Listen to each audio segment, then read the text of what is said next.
नमस्कार दोस्तों, मैं प्रमोद शर्मा। समाचार 20 बजे से ये जो तस्वीर में आप सम्मान देख रहे हैं दोस्तों, ये अनिल सिंह अनोखी अध्यक्ष जाट चेतना मंच से हैं और आज इनको महात्मा गांधी सरकारी स्कूल गांव जगीना में वार्षिकोत्सव था और उस उपलक्ष्य में इनको मुख्य अतिथि के रूप में बुलाया था। और दोस्तों, आज इनकी दरियादिली के बारे में हम आपको बताएं कि लोग पंखा दान करते हैं, कूलर दान करते हैं, विभिन्न चीजें दान करते हैं और आज इन्होंने स्कूल को ही गोद ले लिया और इनकी एक दरियादिली की मिसाल आज हम आपको पेश कर रहे हैं। और हम सभी से निवेदन करते हैं, अगर आप इस योग्य हैं कि आप किसी की मदद कर सकें तो इससे बड़ा सामाजिक सरोकार का कोई कार्य नहीं होता है। और दोस्तों, आइए समाचार विस्तार से बताते हैं। महात्मा गांधी राजकीय विद्यालय जगीना में वार्षिकोत्सव उल्लासपूर्वक मनाया जा रहा है। प्रधानाचार्य श्रीमती कृष्णा शर्मा के अनुसार कार्यक्रम के मुख्य अतिथि जाट चेतना मंच के अध्यक्ष अनिल सिंह अनोखी होटल विशिष्ट अतिथि सुरेंद्र सोलंकी ऊंच के आतिथ्य में संपन्न हुआ। समारोह में छात्र छात्राओं द्वारा उत्कृष्ट प्रस्तुति दी गई एवं सत्र 2023-24 के उत्कृष्ट छात्र छात्राओं को अनिल सिंह द्वारा पुरस्कृत किया गया। जाट चेतना मंच द्वारा स्कूल को गोद दिया गया और स्कूल में आर्थिक एवं सामाजिक सहयोग करने का आश्वासन दिया गया। कार्यक्रम का संचालन भूरी सिंह द्वारा किया गया और व्यवस्था विष्णु सिंह एवं समस्त स्टाफ द्वारा की गई। प्रधानाचार्य कृष्णा शर्मा एवं नरेश बंसल द्वारा सभी का आभार प्रकट किया गया। इस अवसर पर जाट चेतना मंच के सचिव लोकेश चौधरी, कोषाध्यक्ष योगेश सिंह, महासचिव शिवराम सिंह राणा, उपाध्यक्ष लोकेश डागोर, केशव देव, राजवीर सिंह, कुंवरपाल सिंह, सरदार सिंह, हाकिम सिंह, ओमी पंडित, दीपचंद जाटा, भगवान सिंह, पंच, वन्नू पटेल सहित सैकड़ों की संख्या में गणमान्य लोग उपस्थित रहे। और दोस्तों, बच्चों ने सांस्कृतिक कार्यक्रम प्रस्तुत किए। और दोस्तों, आपको बताएं कि हमने गाने म्यूट कर दिए हैं क्योंकि कॉपीराइट का इशू रहता है। इस वजह से आप तस्वीरें देख के आनंद ले सकते हैं और इस सामाजिक सरोकार को आप ज्यादा से ज्यादा शेयर करें, आपसे यही निवेदन करते हैं।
गुड है क्योंकि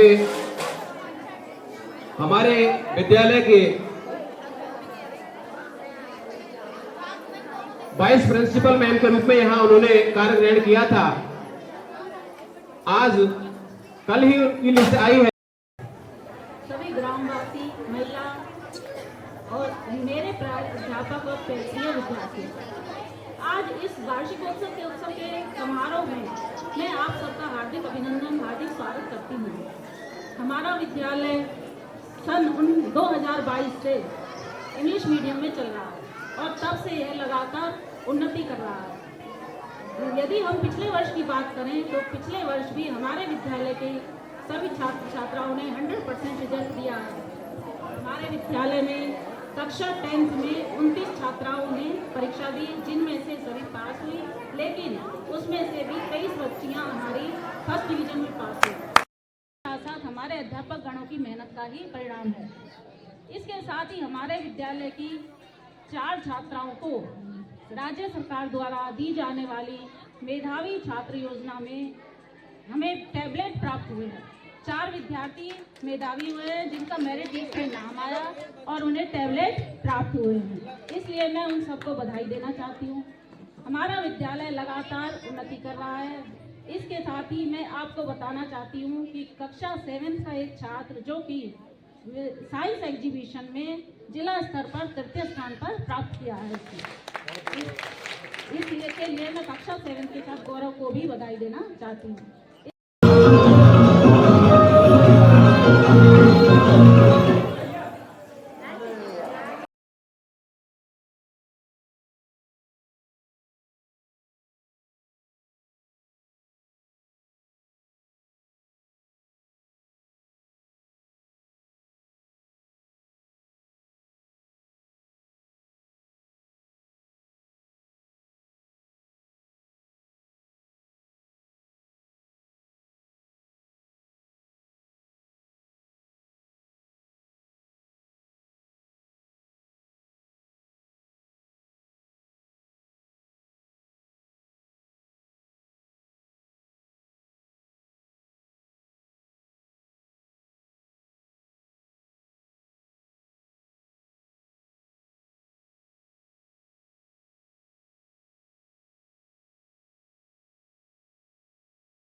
आज हमारे गांव जगीना में Mahatma Gandhi senior English medium Balika Vidyalaya में सबसे पहले कार्यक्रम की विधिवत शुरुआत होती है तो हम माँ सरस्वती को नमन करते हैं।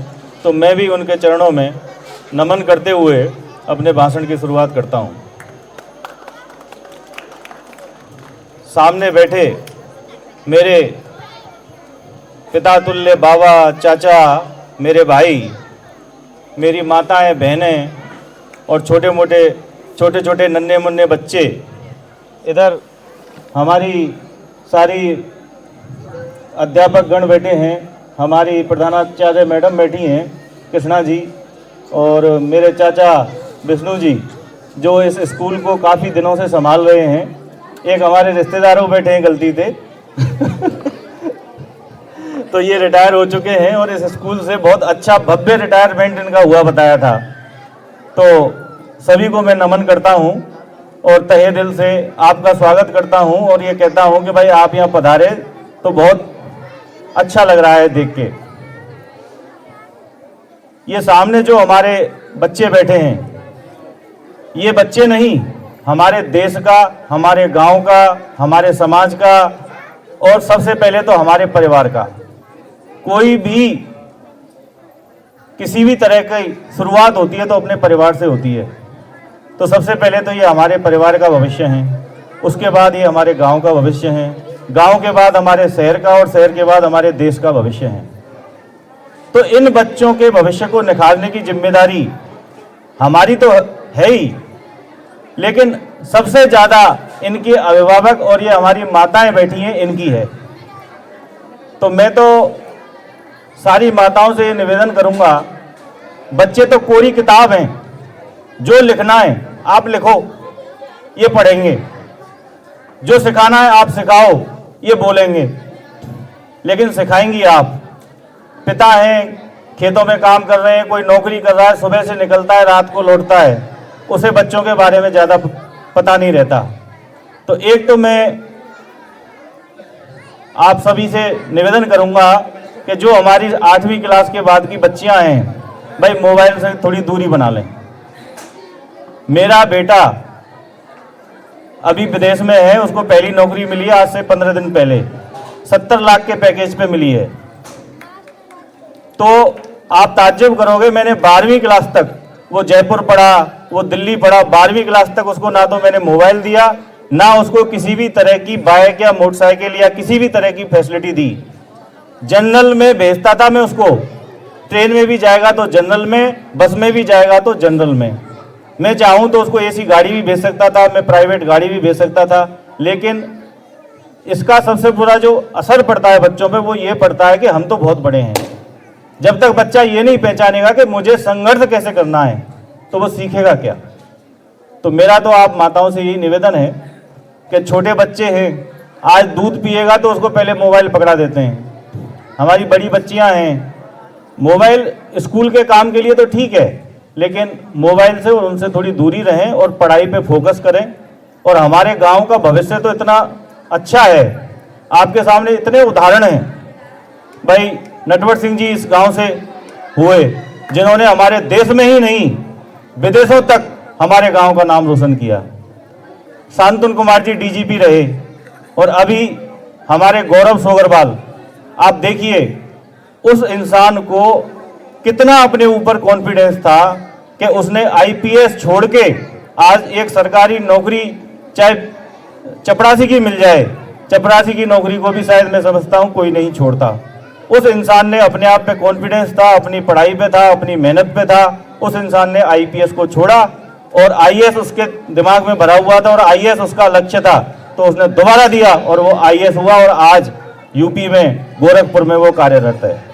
तो मैं तो आप सभी से ये निवेदन करूंगा और बच्चों से भी करूंगा, स्कूल के टीचरों से भी करूंगा, बच्चों को ढंग से शिक्षा दें, ढंग से पढ़ाएं, इनको थोड़ा टाइट करके रखें, क्योंकि बच्चे तो जो हम सिखाएंगे वो सीखेंगे। अगर आप इनको खुली छूट देंगे तो बच्चे हैं, गलती भी करेंगे, जब बड़े गलती करते हैं तो बच्चे तो करेंगे ही करेंगे।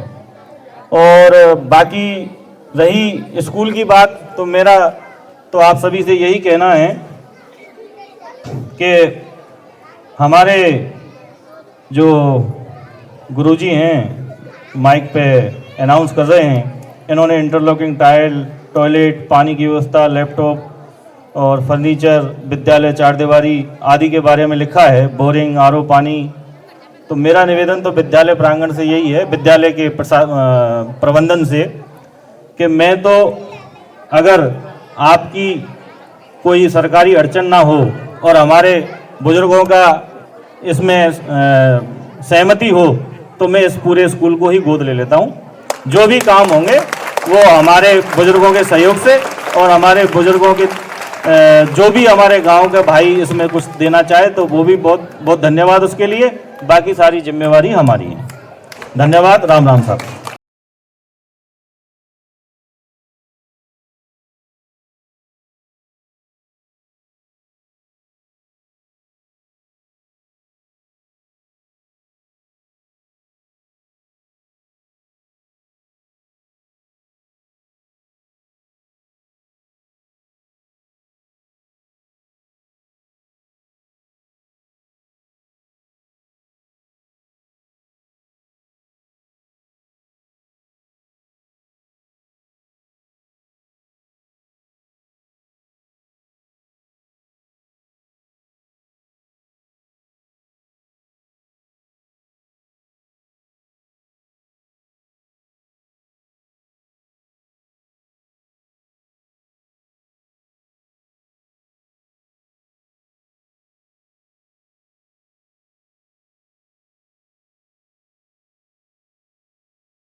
दोस्तों, दिल सबके पास होता है पर सब दिल वाले नहीं होते, और पैसा भी सबके पास होता है परंतु सभी खर्च करने वाले नहीं होते। आज ऐसी ही एक नज़ीर हम यहाँ ग्राम जगीना में लेके आए आपके लिए। और दोस्तों, ये हमारे साथ में हैं समाज सेवी अनिल सिंह अनोखी। आज जो इन्होंने किया है उसकी एक हम आपके लिए एक प्रामाणिकता यहाँ पेश कर रहे हैं। और दोस्तों, इन्होंने ये जो गवर्नमेंट महात्मा गांधी स्कूल है इसको आज इन्होंने गोद लेके एक बहुत ही बड़ा कार्य किया है। और जो प्राइवेट स्कूलों में जो बच्चे पढ़ते हैं उनको सभी सुविधाएं मिलती हैं, परंतु यहाँ जो बच्चे पढ़ते हैं सरकारी स्कूलों में वो आर्थिक रूप से कमज़ोर या सामर्थ्य नहीं होते, वो बच्चे पढ़ते हैं। और आज इन्होंने जो कार्य किया है बहुत ही बेहतरीन कार्य है। और आइए सुनवाते हैं आज के इस अवसर पर इनका विशेष अनुमोदन। आज महात्मा गांधी बालिका विद्यालय के वार्षिक उत्सव में मुझे बुलाया गया, तो सबसे पहले तो मैं इस बात के लिए बहुत बहुत ऋणी हूँ कि मेरा गांव और मेरे बच्चों का स्कूल, इन्हीं स्कूलों से पढ़ के मैं निकला हूँ। और यहाँ से निकलने के बाद मैंने उदयपुर में भी पढ़ाई की, भरतपुर में भी पढ़ाई की, और आज हम जो भी व्यापार बिजनेस करते हैं तो वो इन स्कूलों की ही देन है, जो हमने यहाँ से शिक्षा ग्रहण की। और शिक्षा ग्रहण करने के बाद जो हमारे दिमाग में अलग अलग आइडियाज़ आते हैं उनसे हम आज इस मुकाम पे पहुँचे हैं। इन सब चीज़ों को ध्यान में रखते हुए मुझे कई बार पीड़ा होती थी कि हमारा गांव राजस्थान का सबसे बड़ा गांव है और हमारे गांव में इतने बड़े बड़े प्रतिभा के धनी व्यक्ति हुए, नटवर सिंह जी हुए, शांतनु कुमार जी हुए, जो आज इस दुनिया में नहीं हैं, दोनों ही शख्सियत, लेकिन उन्होंने देश विदेश में हमारा नाम किया, हमारे गांव का नाम किया, हमारी समाज का नाम किया। तो मुझे यहाँ के स्कूलों में एक दो बार जाने का मौका मिला छोटे छोटे प्रोग्रामों में, तो मेरे को ये पीड़ा होती थी कि हमारे जो बच्चे हैं ठंड में किस तरह से बैठे हैं, स्कूल की व्यवस्थाएं कैसी हैं, हमारी जो बच्चियां हैं उनके लिए बाथरूम अच्छे नहीं हैं। हम अपने गांव से बाहर सारे लोग पता नहीं क्यों इतना हम दान पुण्य करते हैं, लेकिन अपने गांव के बच्चों के लिए, हमारे भतीजे लगते हैं, ये हमारी बच्चियां लगती हैं, इनके लिए अगर हम सुविधा नहीं करेंगे तो फिर हमारा कुछ काम करने का उद्देश्य क्या रह जाता है। तो इस सब को ध्यान में रखते हुए मैंने इस स्कूल को आज गोद लिया है। और मैं ज़्यादा बड़ी बात तो नहीं करता, लेकिन 1-1.5 साल में ही आप दोबारा जब आएंगे वार्षिक उत्सव में, तो उस टाइम इस स्कूल की फिजा और वो देखना कि क्या रहती है। मैं इस स्कूल को शायद, जहाँ तक मेरा सोचना है, एक प्राइवेट स्कूल की तरह बिल्कुल चमन करके और इन बच्चों के भविष्य को सुधारने का प्रयास करूँगा। दोस्तों बहुत ही सुंदर कार्य है। और आप देखिए कि कहते हैं कि तेरे ये महल चौबारे धरे रह जाएंगे, सारी फिक्र किस बात की प्यारे, वहाँ हाथी है ना घोड़ा, वहाँ पैदल ही जाना है। और दोस्तों अगर इस तरह से सभी की मनोवृत्ति अगर ऐसी हो जाए तो आप देखिए कि ये संसार बिल्कुल ही बदल जाए। और हम सभी से ये आशा करते हैं कि हम सभी से ये कहते हैं कि अगर आपके पास पैसा है, बैंकों में जमा है, जंग खा रहा है, दीमक खा रहा है, तो इस तरह से सामाजिक कार्यक्रमों में बढ़ चढ़ कर लगाएं। और दोस्तों ये जो पूर्ति है आप करें। और आप इसी आशा के साथ में मैं प्रमोद शर्मा समाचार बीच बाजार से अपनी वाणी को विराम देता हूं। धन्यवाद।